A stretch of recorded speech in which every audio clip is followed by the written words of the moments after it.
प्रभु ईसा का जन्म। ईसा मसीह का जन्म इस प्रकार हुआ।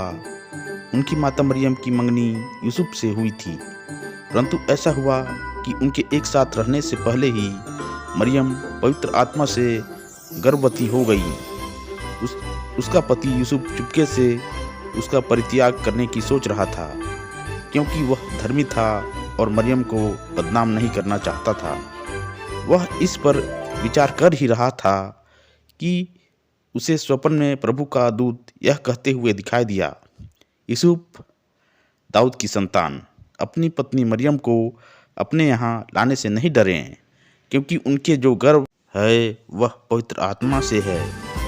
वह पुत्र प्रसव करेंगी और आप उसका नाम ईसा रखेंगे, क्योंकि वह अपने लोगों को उनके पापों से मुक्त करेगा।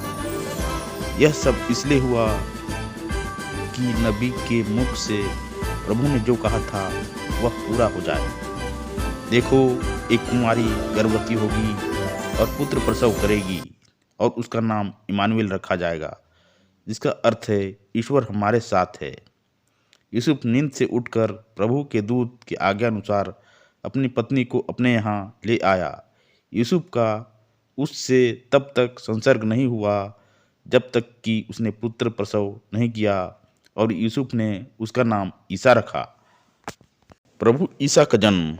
उन दिनों कैसर अगस्तस ने समस्त जगत की जनगणना की राजाज्ञा निकाली। यह पहली जनगणना थी और उस समय क्विरिनियुस सीरिया का राज्यपाल था। सब लोग नाम लिखवाने के लिए अपने अपने नगर जाते थे। यूसुफ दाऊद के घराने और वंश का था, इसलिए वह गलीलिया के नाजरेत से यहूदिया में दाऊद के नगर बेतलहम गया, जिससे वह अपनी गर्भवती पत्नी मरियम के साथ नाम लिखवाए। वे वहीं थे जब मरियम के गर्भ के दिन पूरे हो गए और उसने अपने पहलौठे पुत्र को जन्म दिया और उसे कपड़ों में लपेटकर चरनी में लिटा दिया, क्योंकि उनके लिए सराय में जगह नहीं थी।